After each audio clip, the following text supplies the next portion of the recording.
You've been home for a couple of years now, buddy, but you're still fighting the war. Hello, everyone, and welcome to another episode of Shoulder to Shoulder, which is part of Grumpy Combat Veteran Media. I am Will Selber. Some people call me Colonel Selber. Some people call me worse than that, asshole, whatever. I respond to all of them, all right? I'm also the president of the Afghan American Veterans Alliance. Do yourself a favor. Go visit our website, aava.org. Go ahead and make yourself a monthly contribution. All of the money to that site goes directly into Afghan security force officers who have been vetted and screened repeatedly by America's premier intelligence services. So aava.org. All right, I'll get off trying to shekel for money. I am delighted to bring the GOAT, Bill Roggio, senior editor of FDD's Long War Journal, Generation Jihad. If you're watching this, behind him are multiple rifles. And I just want you to know that every time Bill Roggio shows me what he's got like that with all his rifles, I laugh so hard. I'm like, because I'm trying to do the same thing here soon. You're going to see my arsenal back over here, and people will probably freak out. I'm sure I'll probably lose half of my listeners. They'll be like, he's got guns. How you doing, Bill? Great, Will. Thank you for the kind introduction. And Will, I like to call you my friend. So awesome, man. Well, I'll leave the asshole for other people. Yeah, you go. I've been working with you for well over a year, and you've been anything but. I appreciate it, man. And I'm always happy to join you here at Shoulder to Shoulder. Well, for those of our listeners who are just listening, we've been working together for about a year, but I know Bill Roggio much longer than that because when I was a young officer out in the field, I was reading the Long War Journal. And anytime I got a little bit optimistic, like I was like, you know what? I think we're starting to see some progress here. This is an uprising. Look at this. Look, there's hope. All of a sudden, Roggio would come out from the clouds and just be like, and I'd be like, he's right. We suck again. Well, Will, I could say this in all truth. I can't tell you how many times I wish I was wrong. I know. And, look, I will say this. You've been reading me for a long time. I was very hopeful about the awakening, and I think justifiably in Iraq, right? In Anbar and Baghdad and the Sons of Iraq and concerned citizens, whatever area, whatever they wanted to be called. And it was a positive development, but where I was pessimistic was our ability to see it through. Yes, and that really is, I was hopeful for the Afghan security forces, but knew our commitment wasn't there.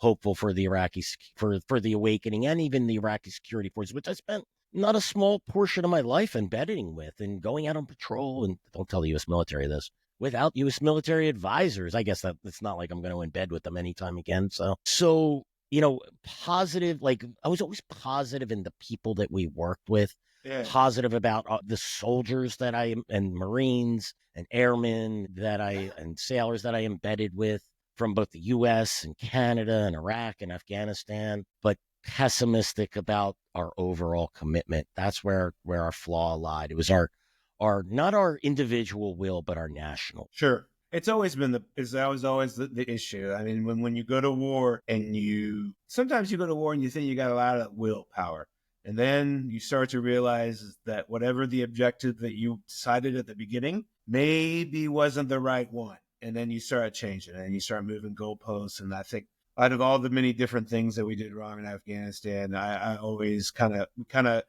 got lost in the navel gaze. I always say, like, what are we doing? What does this mean about us that we're doing this over here? Is this good for us? And we kind of got lost. We lost fact that there was a bunch of people there that just want to kill us. And sometimes things can be just that simple. And what are you going to do about it to keep it from happening? I don't know. So we're recording this on 5. I think last night was the State of the Union address. I did not watch it. I'm sorry. I think I was like, I don't know, taking a nap. I can't do it to myself. I just don't. Do you watch these things, Bill? I should, but I didn't last night. Matter of fact, I was asleep by 8:30. I was like, man. I said, I'm going to sit this one out. I'll read the transcript, which is what I wound up doing. I just read the transcript. Yeah, I can't deal with the theater. And Will, I'm going to make one quick point on our will, right? I think overall with the war on terror and beyond, we mistake our air power and our firepower for willpower. Amen. Taliban had none of that. They didn't have Nada. factories and massive intelligence services gathering information and tanks and armored personnel vehicles and Yeah, jets to put in the air. But they had the one thing that we didn't have was the will to see that fight through. absolutely. And that's They were what it boils willing down to to. endure devastating losses because for those of you who've never been to that part of the world, life is considered a little differently than here in the United States. People get killed all the time. Life is cheap. And so I hate to say that, but it's true. And they will send men to the slaughter, and those men will be happy to go to the slaughter if that means somebody gets to take care of their children. That's just basic economics to a certain degree. And there's also the radical ideology that people get caught up in. All of those factors, it's not just one, it's hundreds of thousands of them. But they have plenty of people. They can mass produce this, just pump them out in the madrasas. Because right now, I know that, whatever we want to say about Al Qaeda in Afghanistan, it's been there. It's been there for, I don't know, how many years would you say, Bill? Well, Al Qaeda since the rise of the Taliban, Yeah. even before then, since Yeah. the end of the Afghan Civil War. Right. And so it's So, been there for a long time. And this idea that it's gone, or that with the Biden administration, that they weren't there, they weren't in danger. I forgot all the lies. Decimated, defeated, degraded, destroyed. blah, blah, blah. Yeah. Deterred. The D words. The D words. I don't think so. So, last night, President Trump broke some news on Afghanistan that they had, I guess, detained the mastermind of the Abbey Gate attack, which for our listeners, was it on 15 August, I think is the right date, of 2021, that killed 12 American service members, most of them Marines. I believe there was a Navy corpsman on there, who actually, Bill, I took Lieutenant General Alizai to Arlington and we toured those graves. It was pretty powerful. And, I was reminded of that as I read the transcript, that a part of me was obviously very happy that this, guy, who I don't know the name, that was supposedly responsible for this, was being brought to justice. And I hope that this small little thing can maybe heal some of those Gold Star mothers who are devastated by what happened to their sons and daughters. We can only hope. Listen, and not having experienced that type of loss, that tragedy, maybe it's some closure, but it's certainly, I don't think they'll ever be healed. Like, I don't want to speak for them, but I think myself, it would be something that I would carry with me for the rest of my life if I lost my son or my daughter. And it wasn't just the loss of life, but it was the context in which it was lost, and in the midst of a humiliating defeat and a disgraceful withdrawal and abandonment of our allies of 20 years. When you put it all together, how do you recover from that? What did my son die for? Yes. And yeah, and that, or all of those who died before, the more than 2,000 American and European and Allied soldiers that died, and all of the civilians in Afghanistan or those in Iraq. Those Gold Star families, at some point you have to be asking why, right? Yes. And I think that, So I've had the honor of sitting with more than one, probably about 5 to 7 Gold Star moms and fathers, sisters and brothers. And, there is the parents of Jesse Milton III had me in their homes, and it was a wonderful experience. I've had Gold Star moms on this podcast whose sons were killed in Afghanistan and Kandahar. Airman EOD Tech, very, very brave. And then we had a Gold Star wife whose husband was killed, I believe, in Iraq. I could be wrong off the top of my head, Iraq or Afghanistan, who turned that grief into a mission to help veterans at Texas A&M University. I will tell you this, that some of them were conservatives. Some of them voted for Trump. They love MAGA, whatever. Some of them resistance. Every one of them said what happened at Abbey Gate was a disgrace. I didn't say that. They did. And when Gold Star parents say things, I wish America would shut up and maybe turn down the volume, because no matter what team you're on, red or blue, those people have earned your respect, and that for us to listen to them, because we're supposed to honor those men and women's sacrifice. sacrifices. I don't know, you know? I'm with you, Will. And, I prefer to be on team red, white, and blue myself. Yes. Sometimes one party has arguments I listen to, sometimes the other. Yes. But in the case of something like this, look, and when you mention Abbey Gate and the unanimity of the view on what the meaning of that and how that was a disgrace, some things are just objectively true. And what happened there was foreseeable. Yes. It was preventable. Yes. And it was tragic. Anyone arguing, again, there's certainly tons of room for debate on a ton of topics. Of course. I can't see how you can. Is one of the things I think the Biden administration, multiple officials, even Kirby, the spokesman for the Pentagon, Kirby said, the Afghanistan withdrawal, I don't understand what people saw wrong about that. That looked great to me. And I'm just wondering what planet these people live on, because, again, there are some things, in my opinion, where you have to convince yourself of the opposite of what is true. And anyone defending Abbey Gate, defending not defending the decision to withdraw. Listen, I've always understood, even though disagreed with, right? I've said that we've talked about this a ton of times, Will, right? Like, the American public was tired of Afghanistan. Our political leadership gave up on Afghanistan. Yes. Our military didn't have a strategy. Correct. I couldn't sit there and say, but we should stay in anyway. To me, it was, okay, how do we disengage? What's the best way we do that's safest for our troops, that'll give our allies a fighting chance? Yeah. And that's what the withdrawal never gave us, that. And that is my issue with the withdrawal. Not that we actually would withdraw, but that our withdrawal was, the attempt to pull the tablecloth and leave the table set. I think what also, what makes it worse is that if it stopped at the withdrawal, and then you could kind of figure it, like, you could be like, okay, well, we screwed that one up, but at least we haven't been supporting the Taliban.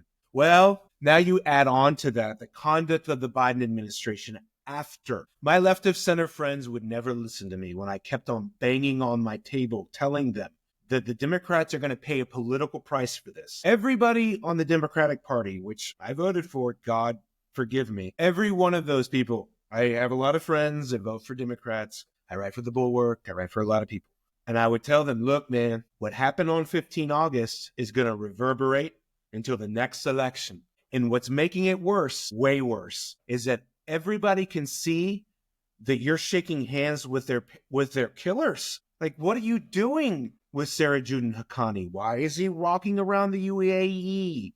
Why is he doing the Hajj? If you think Gold Star parents or Blue Star parents or military family members or GWAT veterans don't know that's happening, ha ha. Yeah. And they're when plugged they in, talk, we know that. Yeah. When they talk in their communities, people listen. And so I wrote about this, you saw it, right? Democrats need to learn to talk to their veterans. Look at how much that percentage swung, Bill. How are you going to compete when all you do is say that MAGA is the worst thing in the world? Well, look, if you continue to chastise MAGA as the embodiment of all that is wrong with America, and maybe you think that, whatever, but if you continually transmit that, you lose the active duty troops who are conservative. It's a conservative institution, And it just, I don't know, Bill. I get all worked up about this because what did you expect was going to happen? Will, and on the other side of the issue, right? My friends who support Trump, you can't tell them that the Doha Agreement was a mistake and opened the door for the withdrawal. Their reflexive answer, and by the way, they're not wrong in the sense that Biden didn't have to agree to it. Mm-hmm. But my point is it made it so easy for Biden to do what he wanted to do. He could point to Doha and say, I had to. My hands were tied, even though it wasn't. It wasn't an agreement. It wasn't a treaty that was approved by the Senate or anything. It was just a nobody's read that agreement with the Taliban. And every time somebody tells me now, but the Doha Agreement, the first question I always ask, have you read it? It's easy. It's only like 3 1/3 pages. 3 pages. What would you say is your favorite part? That's the part where they repeat. I think it's 11 times, and I calculated. I think it takes up 3/4 of the 3 1/3 page agreement, where it says the Taliban, which calls itself the Islamic Emirate of Afghanistan, but we don't recognize it as such. There's like this lengthy disclaimer that every time they refer to the Islamic Emirate of Afghanistan, You gotta love the diplomats. That's what I love. I'm like, is this gonna be on here the entire time? and Can't you just put like a 1 and say reference to it? I mean, we could go down that thing. I'm sure there's a lot more favorite parts, like them pretending that they were not going to allow Al Qaeda to operate from Afghanistan. But we know that the Taliban were never going to do any of these things. But to me, the absurdity of this document was identifying them, the Taliban, as the Islamic Emirate of Afghanistan and saying, but we refuse to recognize them as such. That's my favorite part, because it just goes to show how far we've had our head up our asses for the last 20 years. Absolutely. Head so far up our asses is amazing. I just, my question is, Bill, like, how did they get this ISIS mastermind? Who detained him, and how did we get him? Yeah, so, this is interesting, and he hasn't been named, right? Yeah, right. But what I do know, I suspect this is the individual. Actually, I'm looking at the press release. I just found this as we were chatting. His name is Mohammed Sharifullah, referred to as Jafar. We know he's an ISIS-K. And the press release is just, we got him, and great, and he's a horrible person. So, hey, great news. We met him, read him his Miranda rights. So Right. he'll get a he'll get his time in court. The Pakistanis apparently had turned him over to us. Of course. And, look, I tweeted this out there. Wonder what's going on. What does Pakistan want these days? Because I'll tell you this. I remember back in the 2000s when I was reporting on Pakistan and Al Qaeda's presence. Anytime a foreign dignitary or diplomat or personality would go over there, I remember the Prince of England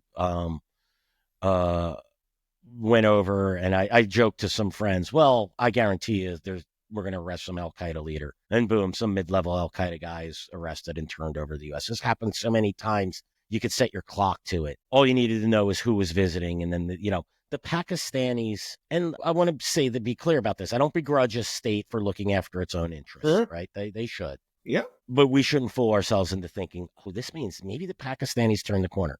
Well, the reality is that the Pakistanis are the Islamic State is no ally of the Pakistanis. They're an enemy. They're no ally of the Taliban. The Taliban and the Pakistanis are allies, despite all the breathless reporting that the Taliban and Pakistani state are finally going to split because of them sheltering the movement of the Taliban in Pakistan. Not happening. Been hearing that one for a good 15 years now. It gets old. I've seen that picture. The ending always sucks. And they have ulterior motives, and I do hope the Trump administration doesn't convince itself that Pakistan is a group that could be trusted, because, as you know probably better than anyone will, having worked in these areas in the past, in your previous career, they're perfidious bastards. They're duplicitous assholes. Yep. And my only regret is that I never got to personally go after some of these Pakistani ISI agents myself.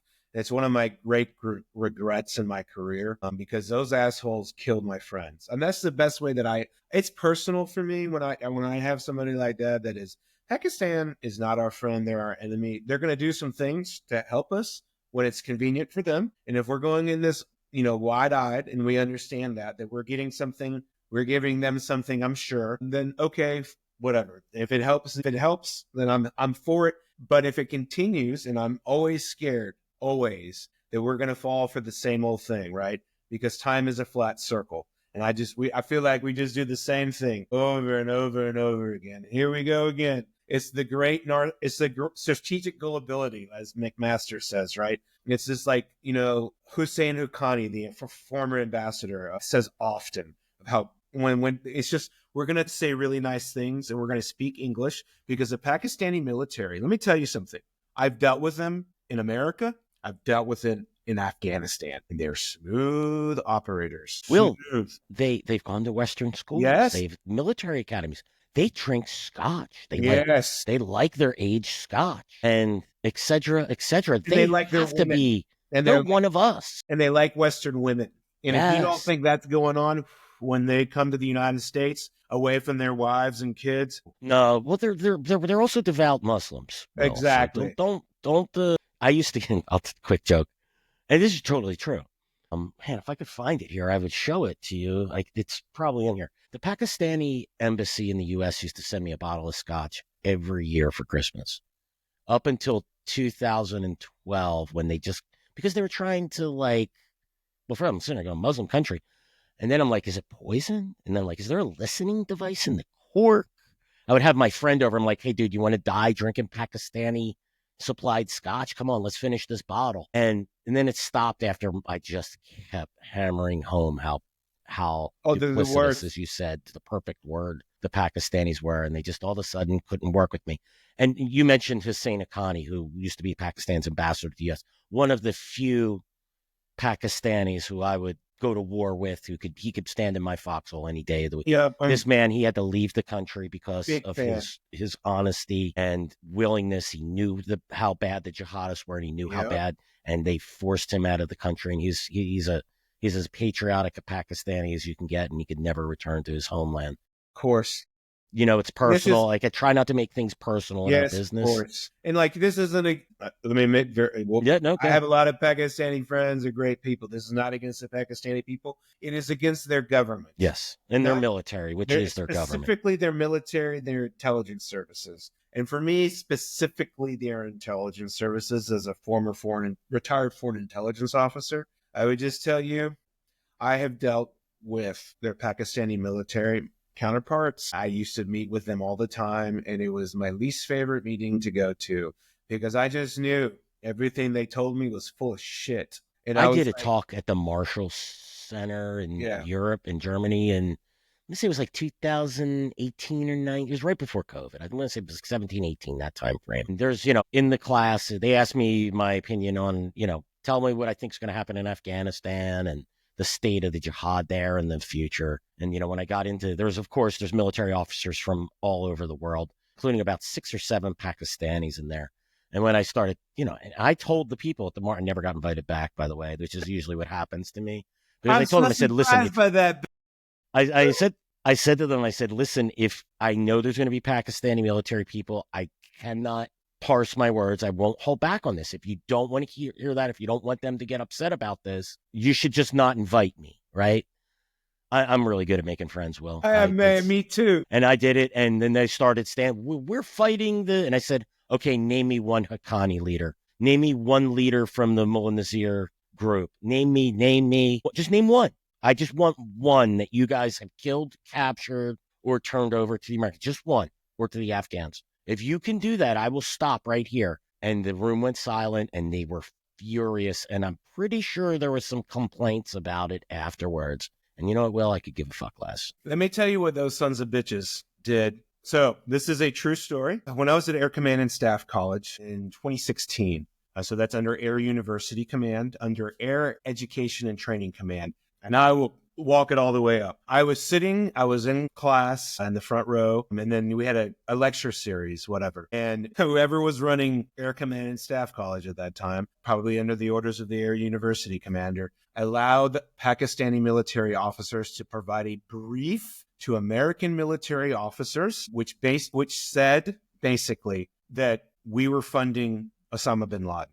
And it transmitted out to American, look, I love my Air Force brethren officers, but like sometimes they're not so clued into like the nuts and bolts of everything. Aim high, but nevertheless, and all the rest of the people there, because there were Spanish, Italian, Kuwaitis, blah, blah, blah, the International Officer Corps that was in Air Command and Staff College. And these sons of bitches got up there and said that shit. And I was just like, Bill, I was so floored. And I was in the front row. And I just remember like, what the, my friends said, and they could tell you at this time, I wish I could have them come in right now, that I was like I had to like sit in my chair and just like, I was like, you mother, I'm like, this is bullshit. I was saying it out loud enough that like, they were like, I was like in the first 4 or 5 rows. I was like, this is bullshit, horseshit.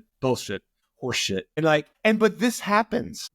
So you have to understand that when these military officers come to the United States, like Pakistan, they're going to transmit that message to our own officer corps, which will then influence their decision-making when they make it all the way up to the top. Because this is the problem with America's professional military education. I love Clausewitz. It's great. I love him. I've read all of his work in strategy and history and theory and doctrine. But how about, I don't know, you teach your officer corps about their enemy instead at Air Command and Staff College or whatever. Like, teach the history of the Taliban. Teach what radical Islam, and make it mandatory, not just one of the electives, considering we're sending America's best to fight and die in those countries. It should have been mandatory. Everybody is going to learn about Iraq and Afghanistan because it's just, I don't know, Bill. Will, just think of the decision to have that Pakistani officer present to begin with.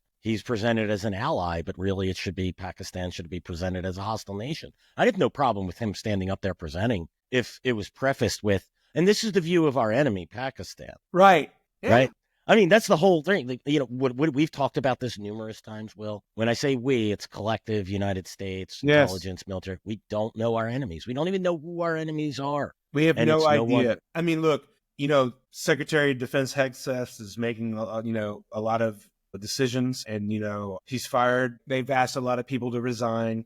Goodbye, General Brown. Go make your millions. You're going to be sad, very sad, very sad. You're a very good person. You went to Texas. I love Texas. I'm from Texas, so he had a distinguished career. He'll be fine. Thank you for your service. March right along like the rest of us have to. Mm-hmm. Mm-hmm. Please move on. He'll be fine. The rest of us who don't get jobs as being corporate, board member, and right, things like that. Really feel bad for the guy. Terrible. He'll be fine. The new guy, hey, unorthodox, what is he going to do? I don't know. But you know what? This is what I say, Bill. When you lose a war in a humiliating fashion and you refuse to make any changes at all, well, then you're going to open the door to your political opponents to walk in and do it, and you're not going to like it. So this is what happens when you don't hold anybody. Yeah. Yeah, I'm people are horrified, and I know nothing about the new chairman of Joint Chiefs of Staff, next to nothing. And frankly, I don't care. It's the president's prerogative, 100%, to appoint, as long as the guy's not a criminal. I'm not aware of it, it's the president's prerogative to appoint his advisors, whether I like it or not. Yes. It was President Biden's prerogative to name Brown as the chairman of Joint Chiefs of Staff. I personally didn't like it. He seemed to be a unimpressive standard, come up the ranks officer, He was I met him. He's actually I don't know a lot about his career, but I met him at Osan Air Base when he was the PACAF commander.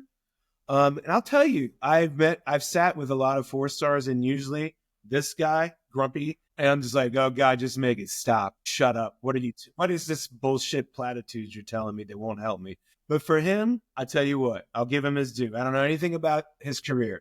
But for that 1 hour, I was engaged. And I was like, hey, well, you know what he said? He started with, before we start about anything, let me give you one message. You should be reading. You should be reading all the time. And if you're not reading, and I'm not talking about for fun, I'm talking about as a professional of arms. No. As a profession of arms, you're doing yourself and your troops a disservice. And I was like, it was the one moment in my career when I was like, and believe me, Bill, there was not a lot of hopeful moments in the last 20 years.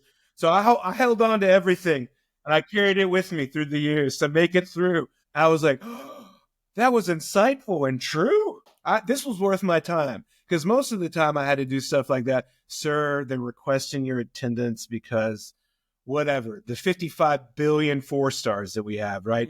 Another person is coming, the whatever. I'm like, when are we going to do the mission? Or am I just going to be the singing guy who gets up in front of the person and tells you about the mission? It never stopped. But for him, I liked him. But I would say all that to say bye-bye. Yeah. And did that qualify him to be chairman of Joint Chiefs of Staff, or was he seemed like a guy who had his head on his shoulders, right? Yeah. I want McMaster's. I mean, clone that guy. He wants to kill people. But not only that, and listen, I always hated the idea of the warrior scholar. Give me a warrior. Give me a Sherman. Give me a Patton. I'm sorry, Will. You know this. I say it I'm a knuckle dragger. E4 Mafia is what he is, right? Yeah, that's hell yeah. Yeah, still a proud member. God, I want my generals to kill people. To a former commander. He befriends somebody part of the E4 Mafia. I love it. I want my generals to want to kill people and know how to Yes. do it effectively and efficiently. And I want my diplomats remorselessly. yeah, exactly, to diplomat. And Yeah. McMaster was a nice bridge, though. He's a, I don't like the idea of the intellectual general but he really did fill those roles. I mean, I know General McMaster a little bit. He's a Philly guy. He's a fellow Eagles fan. He's a briefed the Air Command and Staff College when I was there. I wish he had been there when the Pakistani was saying that shit. I bet he would have punched somebody in the mouth and fired somebody for. Well, it's why I never could have served as an officer. Like, I did my time and got out. I always knew my limitations, and you could not put me in front of people like that. It's why the same reason I can't be a policeman. You'd send me on my first domestic, and something's getting broken somewhere if that person's lucky. So you can guarantee that then Major Selber, who was fresh when I was at Air Command Staff College, and those Pakistani military officers sent basically a real disinformation campaign.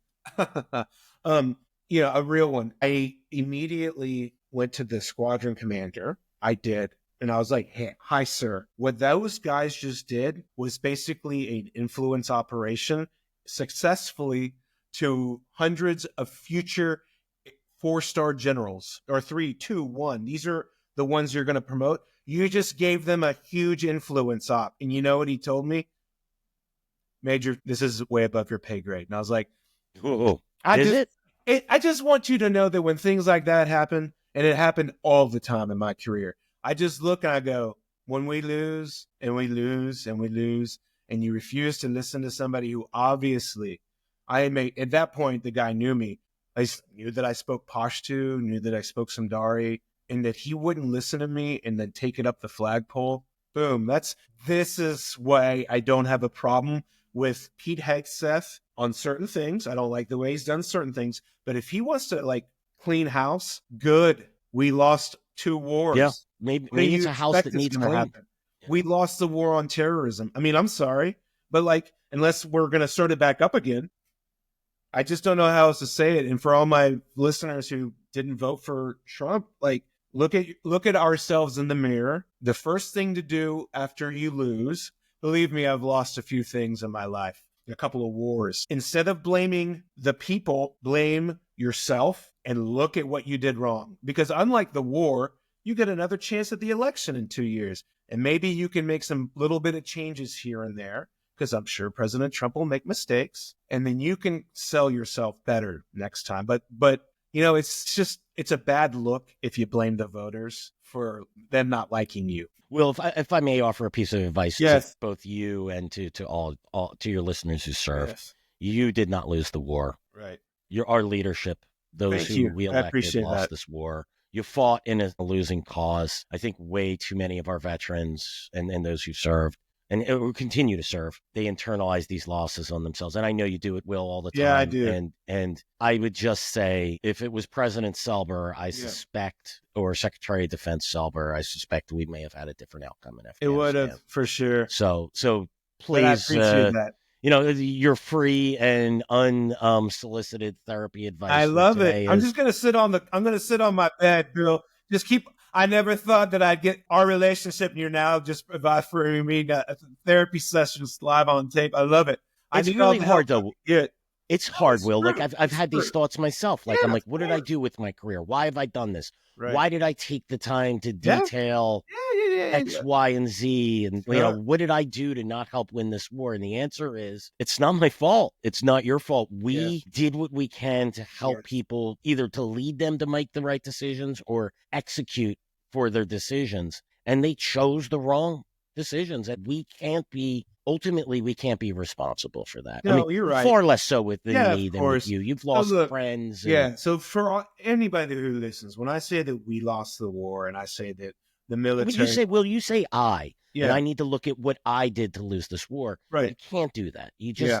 I'm sorry, Will. No, it's okay. No. I'm not here to berate you on your own show. No. I just want you to understand that. No, I do understand that it's not just me. But I also understand that leaders step forward and they're the first ones to say, I'm the one that lost it. And I should be the one who looks at myself in the mirror. And since I don't see a lot of former commanders doing that in my life, I don't see a lot of them doing it. Not repeatedly, and it should be repeatedly. It can't just be once in front of Congress. You have to go out to the people and say, I lost the war. Our officers lost the war. And it wasn't my bros that lost it. It was people way above us that lost it. And I don't say that to disparage my bros and gals who fucking sisters who fought bravely. But there were officers in the General Officer Corps who made consistently poor decisions and were never held accountable for it and were promoted up through the ranks. And they have yet to walk out and talk about what happened. And don't hold your breath for that, Will. Yeah, they never will. And that's not fair to America's military families that don't get to hear from retired general officers going to them and saying, I know that what happened in Afghanistan, how that fell.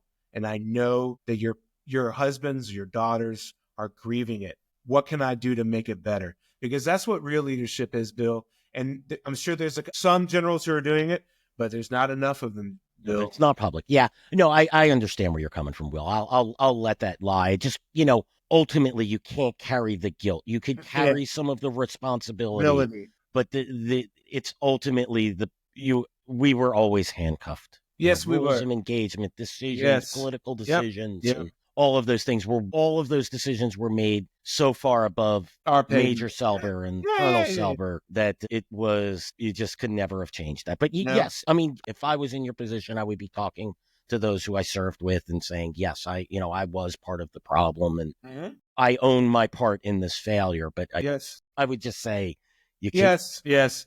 I think, not to beat a dead horse. Sorry. I concur. The goat has spoken. Let's talk a little bit something equally depressing. Let's talk a little bit about Ukraine. Sure. Yeah. Oh boy. So I'll preface it by saying that this isn't my area of expertise, and I always am a little hesitant because I don't follow it at the granular level like I do terrorism. But, I think this morning, according to the Financial Times, I'll put the link in the show, the Trump administration is, I think, paused. I think the Financial Times said cut, but I've seen now pause intelligence sharing to our Ukrainian allies. What are your thoughts on this? I know that we see Ukraine a little differently, and so we're going to kind of hash it out a little bit here. Sure. And by the way, Ukraine is not certainly my central area of expertise, but I've paid a lot of attention to it because I feel there's an overlap in how we fought in our war on terror. And one of my concerns was, and always has been, is how are we going to translate the lessons from the war on terror into our fights, bigger fights against near-peer enemies, against adversaries and enemies, Russia and China potentially, right? So it's something. I also have someone who writes at the Lone War Journal, so I have to understand the war, the battlefield situation, the political situation. So I know a lot more about it today than I knew about it 6 years ago. I don't profess to be an expert, but what it appears is that the intelligence that's been paused, and my understanding it is a pause, is information being shared for the Ukrainians this is what I could glean anyway, for them to use the long-range weapons. Yes. So targeting information outside of the immediate war zone, the line of contact fighting. Remember that the Biden administration resisted this all up until about the end of last summer, end of last summer. So then he started providing weapons and providing intelligence for really the coordinates and probably targeting information for the Ukrainians to hit. So I think we have to look at Bill. Good guesses. That's all I'll say. So why? Right. And then we have to look at the bigger context of this. There's also reports that which I think are confirmed, actually they are, that the U.S. has paused its military aid from that foreign military sales programs. So why is this all happening? I think at least those listening to this program, if you're not aware of what happened on, I believe that was February 28th, last Friday. Yes. The very open dispute between President Zelensky and President Trump and Vice President Vance. What unfolded, I'll just give you a brief rundown in my perception of it. I'll be very quick. Well, Zelensky was there to sign the minerals deal, which Trump viewed as a stepping stone to getting peace, or at least getting a ceasefire with the Russians. And Zelensky, in my opinion, started to litigate a lot of the issues, such as, he made it about Putin not being able. And I always say to people, whether you think he's right or wrong, and I think he was right about some points and wrong about some points, that wasn't what he was there for. You look at his body language, his facial expressions, how he kept crossing his arms, how he's leaning forward and back. And dare I say, look, I know Zelensky hasn't put on a suit in solidarity with his soldiers, but you're in the Oval Office with a group of people who are not predisposed to be your ally. Zelensky showed up on the campaign trail with Vice President Harris in Scranton just before the campaign. So the administration has been skeptical on Ukraine, does not like Zelensky, and then you had this thing blow up. And the administration's position, Trump and Vance's position, which I do agree with. I think Zelensky was disrespectful. Mm-hmm. Whether the points he was making about can you trust Putin was right or wrong, it wasn't what he was there to discuss. That was a conversation that needed to be had behind closed doors. Trump and Vance took it personally. I disagree with how they responded. The optics, I should have understood the optics of that were terrible. But at the same time, and Will, right, you and I were hot-blooded men. I get it. I get their reaction to it. I would not want to be disrespect in such a manner. And they did it in front of the press, which Trump, you want to hit Trump hard, that's where you're going to do it. But so let me, and that's it, Will. Yeah, go ahead. Thoughts, just from my vantage point. I haven't followed it as closely, but this is what, and most people don't. And that's the most important, for me, that's the most important thing to watch. Because whether Zelensky meant to do it or didn't, if he wanted to pick a fight or if he didn't want to, I think for me, what I see, and maybe it's a perception issue, I see that audience, he's not just playing to the audience. I think that Zelensky has already figured out that Trump is probably going to sell him out like he did in the Doha agreement, and he's going to stab him in the back. So this is a possibility that he's viewing that. Maybe he's really smart and can see it this far. This is what I would do. I would pick a fight with President Trump on the Oval Office to show my countrymen that I was not going to back down, even from the leader of the free world. And I would show Putin that I was not going to back down, and I'm here to fight. And I would show Europe that even if Trump treats me poorly, and I think it's fair to say that Trump has disparaged Zelensky repeatedly. Absolutely. Yeah, that is fair. That I'm also a hard-blooded Ukrainian, and even when I walk into the Oval Office, I'm going to keep my uniform on, because that's my thing. Just like Ashraf Ghani had his thing, just like Hamid Karzai had his little suit and costume that he always wore, and just like I hated it when Joe Biden got into it with Ghani. I think it was Ghani, or was it? No, it was Karzai, and Karzai was a jerk. But this was different. He was there on American turf, but I don't like it. I wish that both of them had not done that, and it should have all been done behind closed doors. Absolutely. Yeah, I couldn't agree more. It's just not necessary because everybody knows already that we're clashing, right? And whoever thought that it was going to be a good idea for this to happen like this, I just think that I would have gone for maybe a shake hands presser, instead of like an interactive thing. Maybe something where you keep them apart and you take questions and you just answer some questions and we do the standard thing. And having an intimate conversation, you then have a propensity to have an argument if it goes wrong. If there's a podium, you have to be a diplomat because you're within arm's length or so away, right? So it doesn't feel so hostile. So whoever did the prep work, maybe it was the Ukrainians who wanted that. Maybe it was Trump. I don't know. That's not how I would have set that meeting. I could not agree with you anymore. Will, I think the key here, you have to watch the entire, I believe it was 53 minutes. The first 40 minutes of that press conference, I was like, what's everybody? Because I heard about the dispute and I said, well, you know what? Because one of the things I hate doing with the news is jumping in at the point of the dispute. Right. Let it play out. See, this is the GOAT giving the new guy some lessons. Go ahead. You got to watch that full thing. If you get you get an hour, do it. It's actually pretty fine. And that dispute happened. Trump says, let's take one more question. It went too long. And there was some tension in there but it was handled. It built. And then you could see that Vance had enough, right? Honestly, I was watching it and going, all right, I know a blow up happened here and I get it, right? Like, I just get it. Let me ask you. There's a reason why I'm not a diplomat, Will, right? No. And So I've been a military diplomat. I was an accredited diplomat. So I have done things like that. Obviously not at the high level, everyone. So please keep the emails to yourself. Like I have done like sitting in, setting up the meetings for the principal, because I was just a lowly lieutenant colonel, setting up things to make sure, no, they don't like each other. Don't let them sit down for an hour at all. Keep them away from each other and let them answer questions for 30 minutes, and they can just go, yes, we've had a productive conversation that will advance our interests towards making Ukraine blah, blah, blah. And Trump can say whatever he wants to. Keep that man on script. Yes. Right there. Things coming down. Don't let him. The worst thing that you can do with a President Trump, in my opinion, is to start jabbing. Because if you jab, he's gonna come back and hit you. That's just know your interlocutor.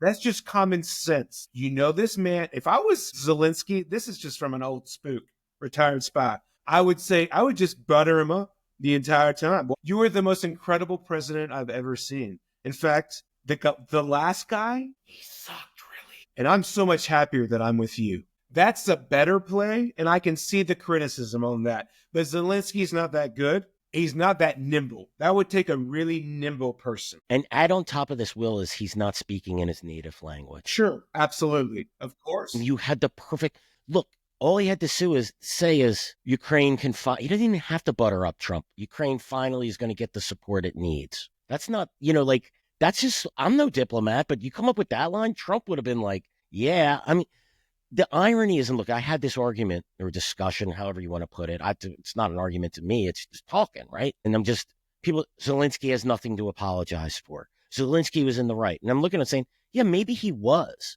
But Zelensky is also dependent on the United States to be he's since sugar daddy. A statement saying that he's whatever diplomatic bullshit. Right. And so I go to those people and I say, if you were right and he had nothing to apologize for, why did he? Why has he backtracked everything? Because it was a mistake. And let me also, I'm gonna take some swings at my own side, because that's really my favorite, right? I'd like to hammer on. I've now become part of. I'd like to know what side I'm on. Sometimes. Yeah, I don't even know. I write for the Bulwark, and so I love the Bulwark. God bless the Bulwark. Thank you very much. I love y'all. This is not directed at the Bulwark. Let me be very open and state that repeatedly, unless somebody cuts this and then makes it sound like I did. I'm aiming for the people who love Ukraine more than anything. And they're like, Slava Ukraine. And like, as somebody who supports the Ukrainian cause, I'm with you. But here's my question. Where were you during Afghanistan? You want to make this about NATO? Well, you know what else was about NATO? Afghanistan.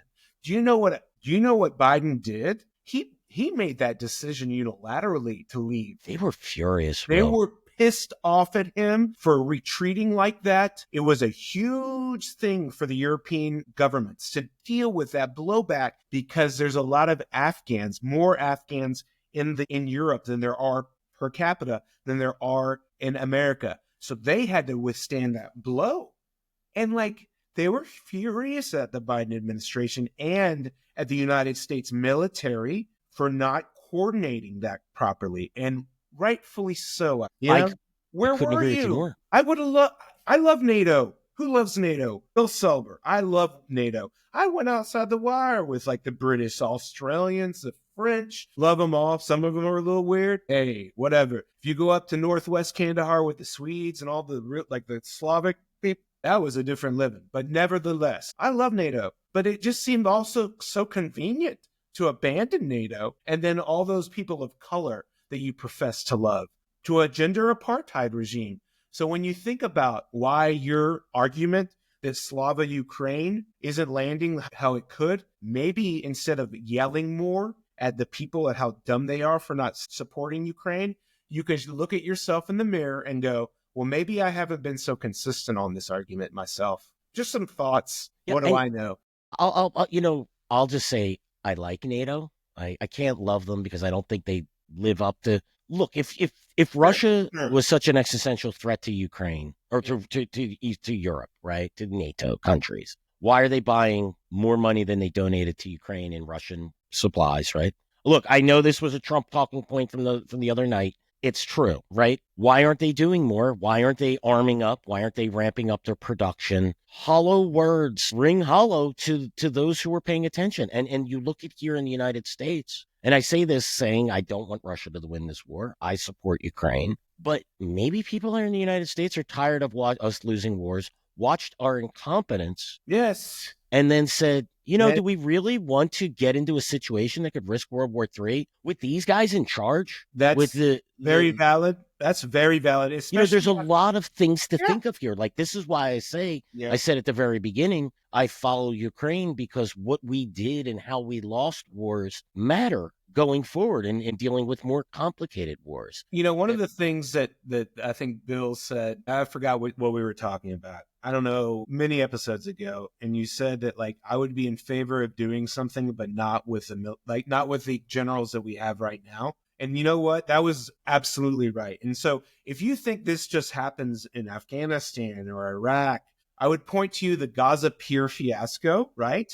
Who supported that dumbass mission? That was whoever decided that was a good idea should have been fired. And hey, look, was that during Brown's tenure? All the more reason. I believe so. All the more reason, right? Yeah, and well, and that's, back to that, right? Like, why good riddance? Because he's the chief advisor to the president. If he felt that could be... And who did the failed Ukrainian counteroffensive?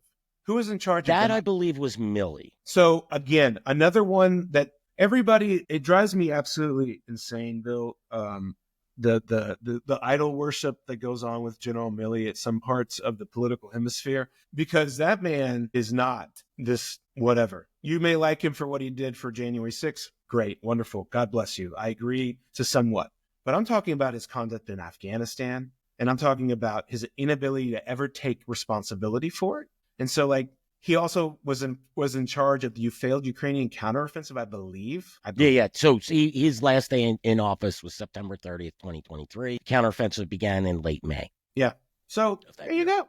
There's another. I mean, so there's always reasons to fire these guys. And so, like, I would just say, look, as we go forward, with Ukraine, we're going to, I think what you're going to see is that the Trump administration is probably going to show a little bit of teeth and to hopefully, my hope is that this is just a reaction to show that they are the bigger power, and that if I was Zelensky, I would say nothing but actually the intelligence sharing that we get from the United States we're really happy with, and they are a great ally, and we will take any intelligence that they give us to properly defend the integrity of Ukraine against Russian invaders. Because don't keep on elevating it. De-escalate right now. How about, I could think of another, look, maybe this is the wrong statement, but for me, I understand the Trump's administration's desire to review U.S. support in Ukraine.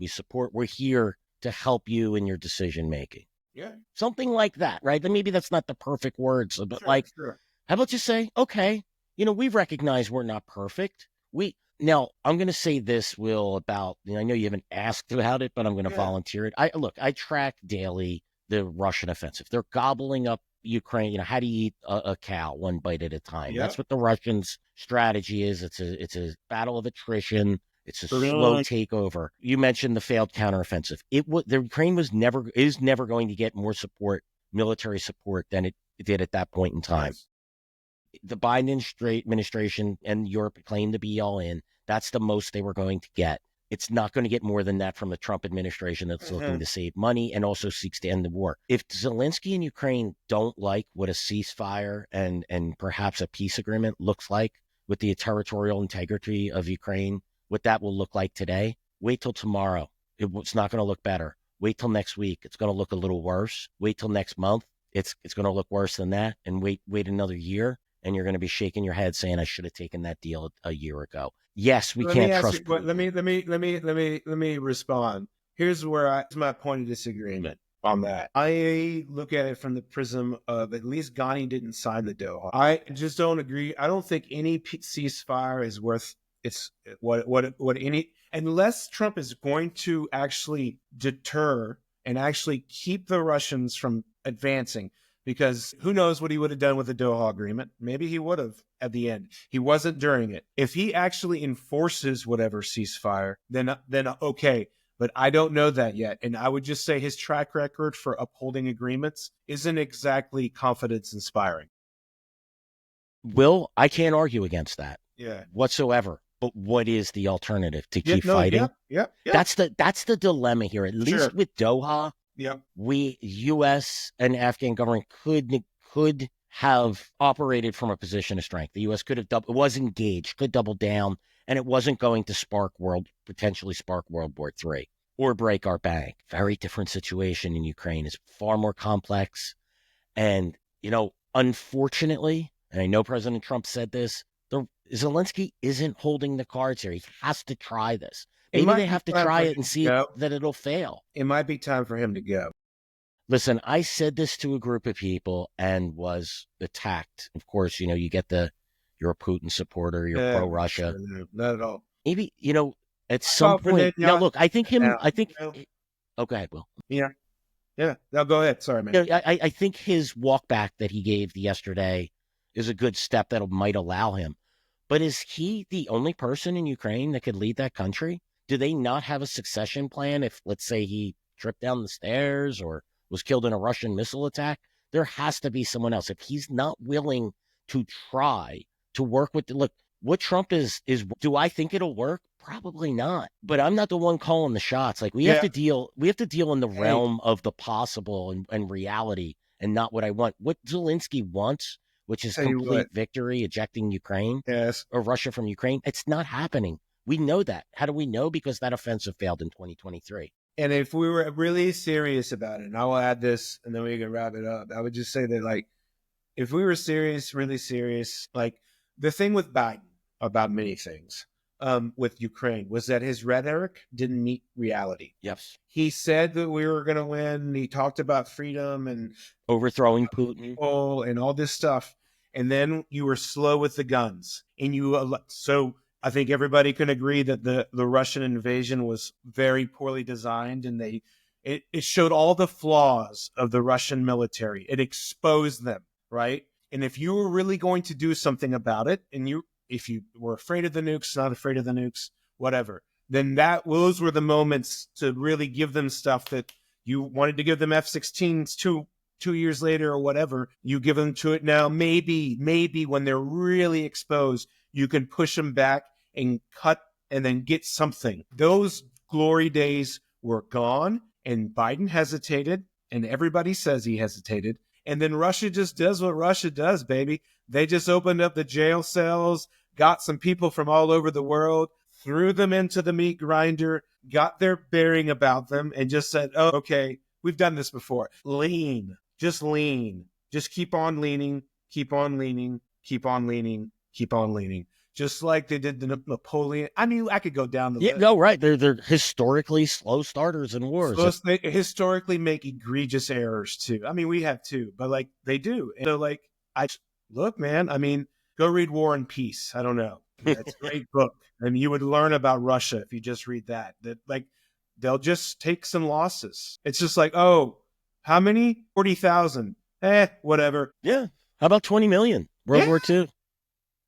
Look, if you're really motherland, you're going to push them back, then your adversary is going to be like, oh, okay, here we go. I couldn't agree with you. The time for that was within that first year of war. And, it just befuddled me. We had this idea that wonder weapons would win the war. Wars win war. What did we start this program with, Will? Yes. Right? we think firepower and air power win wars. It's willpower. That's what the Russians are doing. Always. With their mix of firepower. Sure, let's not discredit that. But yeah, it's but the administration we can't give them F-16s. We can't give them M1 tanks. We can't give them ATACs. We can't give them and yet conceded on each weapon system, but did it in a way that just ensured that this war would grind. Yeah. And listen, I don't know if we gave the Ukrainians all of those systems all at once, that we still wouldn't be in the same place that we are today. Very difficult. But it would have been nice to see us try. Right? Yeah. I mean, if you were we could go down this road. Absolutely. But at the end of the day, look, nothing that we say is, we're merely commenting on today's news. We are not pro-Putin. Who's ever going to say we're pro-Putin? And I will just end with this. I'm going to end you with this argument, Bill. If Trump is pro-Putin because of these moves, does that mean that Joe Biden is pro-Al-Qaeda because of what he did? Or Because if you're going pro-Taliban. to level those type of arguments, and I'm happy to entertain them, then I want to be able to go right back at you, because President Biden's the one that left and the one that has a working relationship. His CIA guy, not mine, with the Taliban and legitimized HTS in Syria. So if Trump is pro-Putin, then Biden's pro Islamic terrorism. Will, all I can say to that is your logic is sound. I How love about maybe these individuals may be misreading the situation? Yeah, I think so. Sometimes it's just bad policy. And by the way, with Ukraine, I don't know. I don't know the alternative other than continue to fight and losing slowly, which, by the way, you could lose slowly until you lose all at once, and it could be a massive collapse. We don't know that. I don't want to see that happen. My hope is that a ceasefire can give the Ukrainian military the breathing space it needs to reorganize and better defend itself. And do mass conscription. If you're really going to be serious about this, and I've read enough that I've seen problems with recruiting and people getting out of it, you have to use the power of the government to mandate it. If it's an existential threat, which it absolutely is, then the power of the state needs to supersede any other interests. And you need to bring people out, even if they're kicking and screaming. That's what I would do if I was in an existential fight with my adversary, like the Russians, and I could see that they're starting to build up on me. I don't care who you are. You're going. Women, they're not drafting under 25 years old. Get up there. Now, I wouldn't go parry blows, but, I would do more. I'll just say that. And we could go on for a while. This is a long episode, but it was a really great episode. I feel like we covered a lot. It's always a pleasure to have my friend, Bill Roggio, on the show. Bill, I'll leave you with closing remarks. No, Will, thank you so much for having me. Really enjoyed the conversation as always. And thanks for being such a good friend and an excellent colleague over the last year. And just really enjoy working with you and want to keep it going. And thanks everyone for listening. Thanks for all your support of everything that Will is doing. Yeah, go ahead and give us 5 stars. Share it with your friends. Share it with your enemies. Share it with people that I annoy. I don't care. Do it all. All right, this is GCP6, and I'm out. You've been home for a couple of years now, buddy, but you're still fighting the war.